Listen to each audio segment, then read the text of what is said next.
Good morning, everybody. I'd like to call this hearing of the Transportation Finance and Policy Committee to order. We have a quorum present for this meeting on February 15th, 2024. All of our hearings are recorded and live streamed by House Public Information.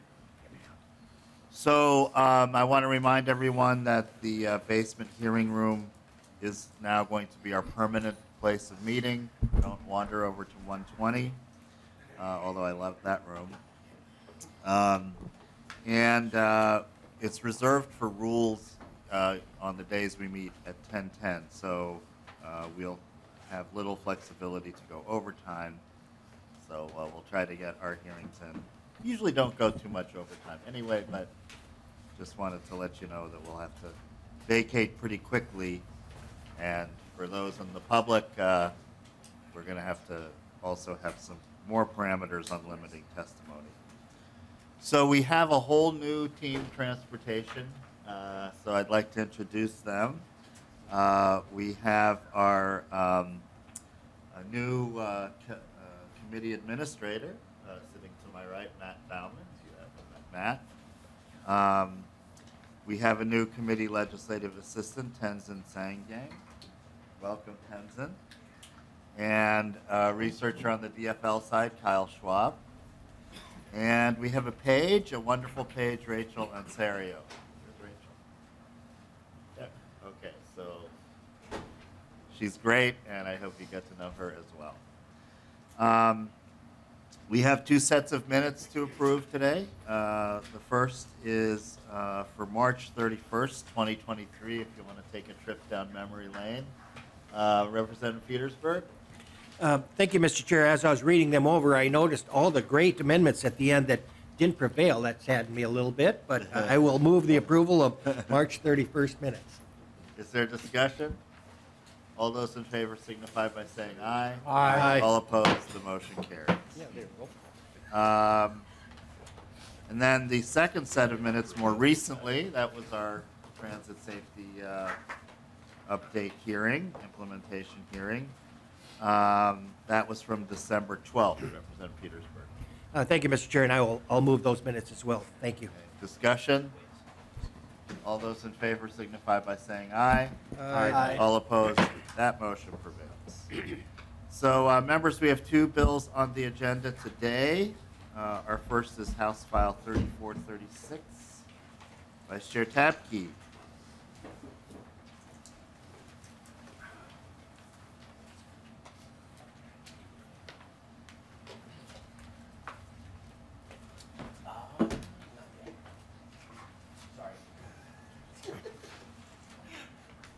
So I understand you have an author's amendment. Yes, good morning, Mr. Chair and members. We do have an author's amendment that makes that we're using this MnDOT policy bill to consolidate a few different technical items and other policy things that need to get done this session as well. And so the amendment gets the bill into the shape we like it to be in. Okay, so this is the A2 amendment. Any questions?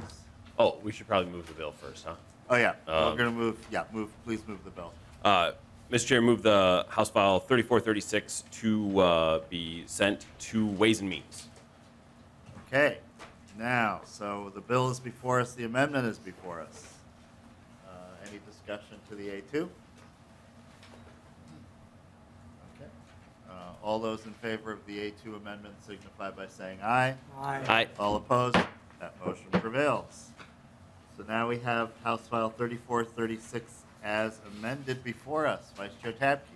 Thank you very much, Mr. Chair. So House File 3436 is a fair number of technical and some policy items that we are working toward getting done this session from MnDOT's perspective and some other cleanup things that need to happen. And so, Mr. Chair, we've got a couple things.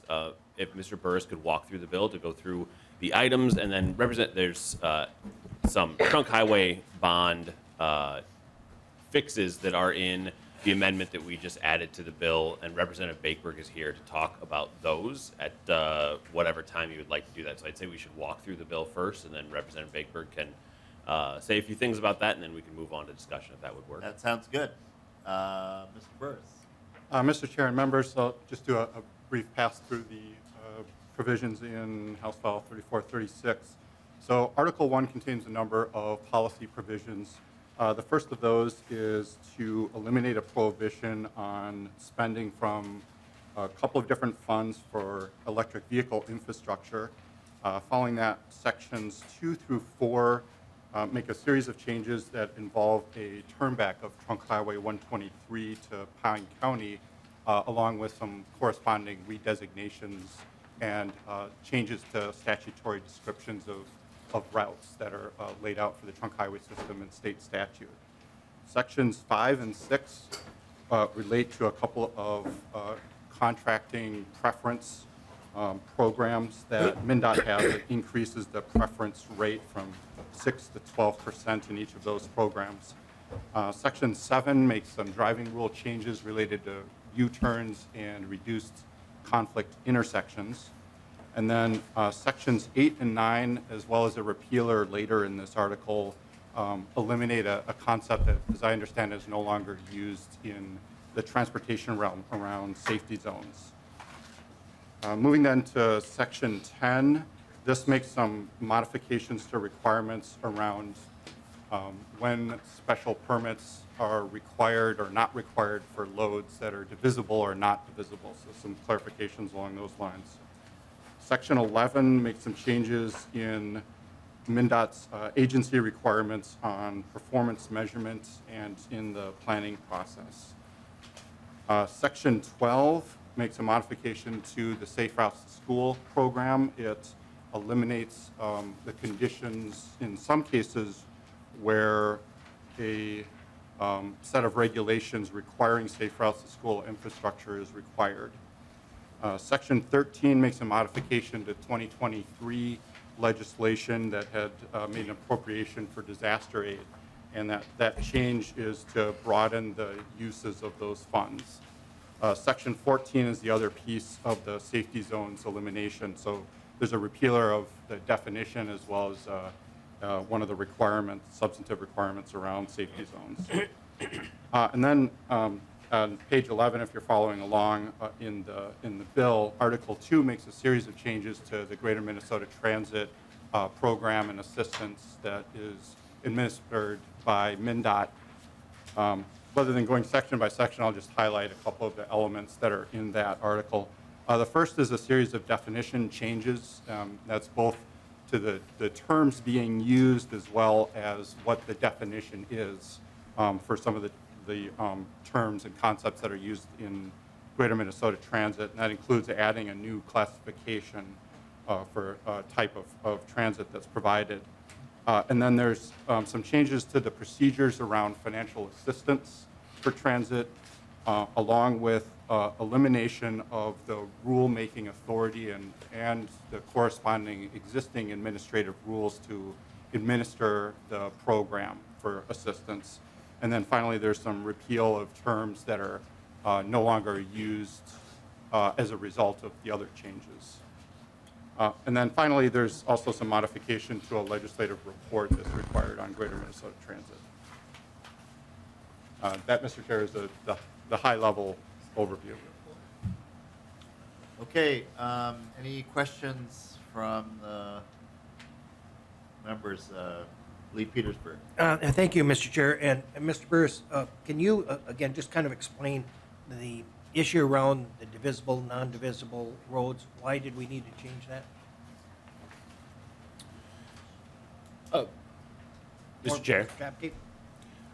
Yes, so we have MnDOT available to answer that question. They can answer it a lot clearer than I can. So if Mr. Dukic would like to, or whomever is the best position to do that.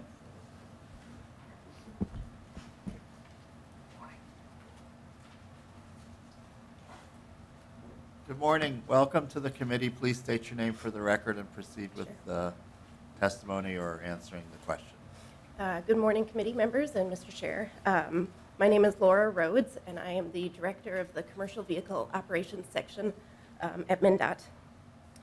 Representative Petersburg, to your question, what we're doing and sort of why we need this The definition of non-divisible load has existed in the federal regulations for kind of ever, but Minnesota has never adopted it, nor have we created our own definition. And so this will provide clarity to MnDOT, our permit staff, to law enforcement, and to carriers to know what types of items are non-divisible. The obvious is like a blade from a wind turbine, and which items are divisible and what and might qualify for a permit. Representative Petersburg. Thank you, Mr. Chair. It sounds like this is basically just conforming with federal law. Correct. Okay. And the other question that I had was, did I understand in the transit area and safe routes to school that reservations and Indian governance is excluded from having to follow those, or am I misreading that? Representative Petersburg, Mr. Chair, Mr. Dukic would be in best position to answer that question. Welcome to the committee. Please state your name for the record and proceed with your answer. Mr. Chair, members of the committee, for the record, John Dukic with MnDOT's Office of Government Affairs, and Representative Petersburg, to speak to your question. The language that we're adding to the bill seeks to clarify for counties, cities, and townships that they are required to adopt certain regulations before they move forward with a safe routes to school infrastructure project. Those same types of regulations do not apply to tribal nations because they are sovereign entities and have their own government structure. So it's not so much an exemption, but more of a clarification for counties, cities, and townships. All right, thank you. Mr. Chair, before we get too much further along, there were, in the amendment, A2, it would be sections 19, 20, 21, and 22. These were going to be, these fixes of the trunk highway bonds were going to move forward as a separate bill, but we decided to add these all together, and it, Representative Norris has a section on here, and then Representative Vakeberg was going to carry the bill, so if we could let him have a minute or two here to explain what those are about and how, what's happening with those.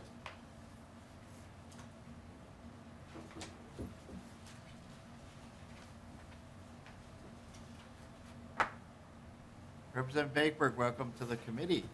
Thank you, Chair Hornstein. It's a pleasure to be here. Good morning, everyone. I hope everyone had a great commute in. So, thank you, Chair Hornstein, Vice Chair Tabke, for the opportunity to address House File 3413, which is included in the larger bill that Representative Tabke talked about. But the portion that I want to talk about today is a technical modification for the appropriation for the 169-282 interchange in Jordan, Minnesota. And this technical modification is supported by MMB and MnDOT.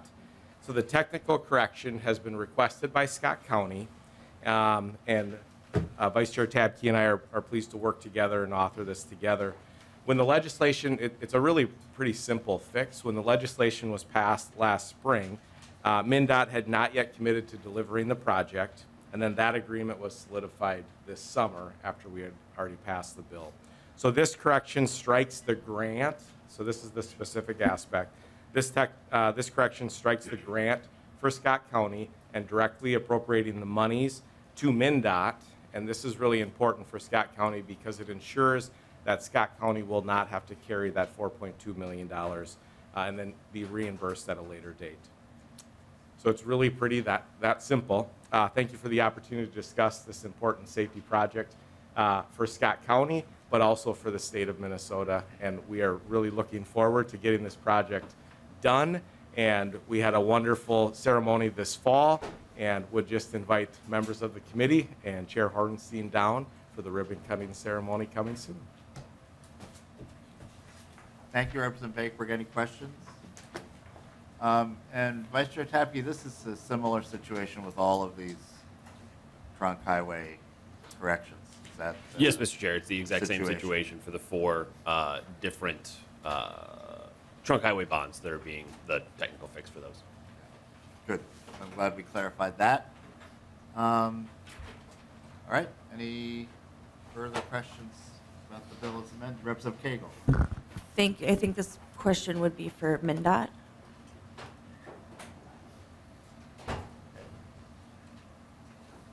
Dukic.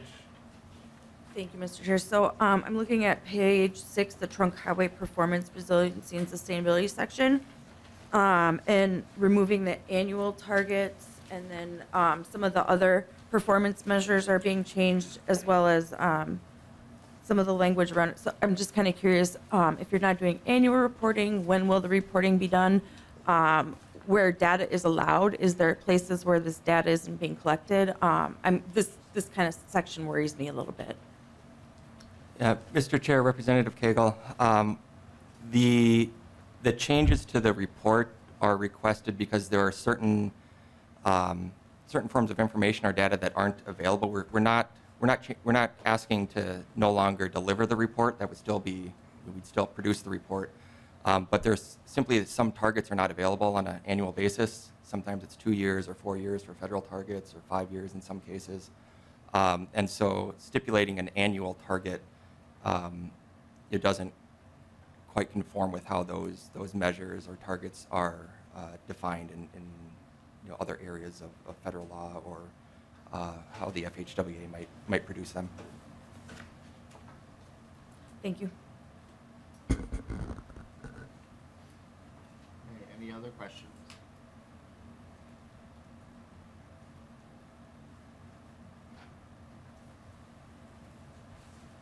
Okay. Any final thoughts about House File 3436 as amended? Yes, Mr. Chair and members, thank you very much for hearing this bill and moving it forward. There's a lot of good necessary things that are getting done through here, so I renew my motion that House File 3436 be approved and sent to Committee on Ways and Means. Okay, House File 3436 is amended, on its way to Ways and Means. All those in favor signify by saying aye. Aye. All opposed, the motion prevails. Thank you, Vice Chair Tabke. And then you're star of the show today, so you can, thank you.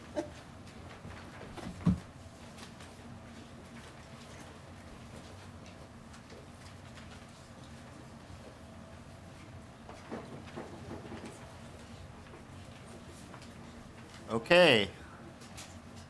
You have a motion for House File 2364. Mr. Chair, I make a motion to send House File 2364 to the Committee on Labor and Industry.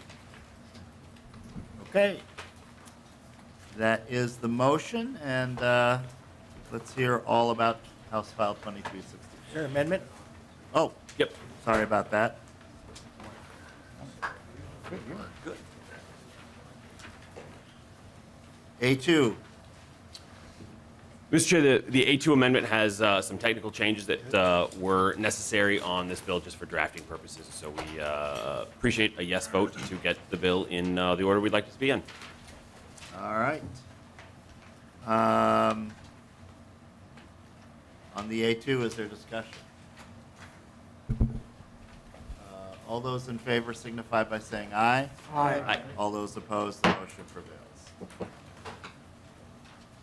Okay, House File 2364 as amended. All right, thank you very much, Mr. Chair. House File 2364 was brought to me by the propane industry, Minnesota Propane Association, and the long story short on this bill is right now there are 18 to 21-year-olds who are able to transport propane in really big tanks and not in smaller multiple tanks on a truck. And so all this bill does is allows the 18 to 21-year-olds to transport propane in smaller tanks as well as the really big tanks you see going down the road. So, Mr. Chair, we have a testifier here to add some more meat to the bones there. Right. Good morning, Mr. Chair and members. My name is Dave Wager, and I'm the Executive Director of the Minnesota Propane Association. And I'm here to testify in support of House File 2364. My organization represents 352 member companies throughout Minnesota. As stated, current law in Minnesota allows 18 to 21-year-olds to transport petroleum products intrastate in Minnesota, in a motorized tank truck of less than 3,500 gallons. This is known as a bulk package. And I believe you have handouts, just two handouts. One says can drive, one is cannot drive. So the can drive is a bulk package. We're asking for a change in the state statute that will allow 18 to 21-year-old trained and licensed employees to expand their job duties to include the transportation of non-bulk packages. The packages I'm referring to today are propane storage tanks that are used for homes, farms, and businesses. They include cylinders that are used for gas grills, exchanges at convenience stores and home stores, forklift motor fuel tanks, hunting, camping, and fishing activities also use these propane cylinders. To use these propane tanks, they must be delivered to the point of use in a non-bulk package, as one of the examples is stated there. Propane is typically the fuel of choice also for backup power generation, heat, and cooking in emergencies. The licensing and training requirements to deliver bulk and non-bulk packages are the same. Proper training is available from the Minnesota Propane Association. Our members willingly send their employees at their expense to ensure that they are properly trained and certified. By changing state statutes to allow this group to transport non-bulk packages, it will enable our members to recruit people graduating from high school with full-time employment offers. According to the Minnesota Office of Higher Education, 30% of high school graduates do not enroll in post-secondary education. Propane use is also not exclusive to rural Minnesota. It is in every single county in our state. In a matter of weeks, an individual can be in a full-time position with good pay and benefits. There are approximately 1,200 people in direct employment related to propane in Minnesota, and many more job openings exist. These people earn almost $70 million in wages for an average salary of $58,000. Propane's total impact in Minnesota is $1.5 billion. We serve approximately 42,000 residential, agricultural, commercial, and industrial accounts. So in closing, I'd like to thank Representative Tabke, Mr. Chair, and Representative Olson for carrying this important bill. Thank you. Thank you so much for your testimony. Are there any questions? Representative Petersburg.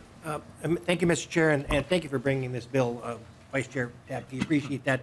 Seems like a good bill. It seems to be reasonable. It's one of those things where I don't really see the safety issue compared to a bulk tank versus a tank that carries tanks. So thank you for doing that. Thank you.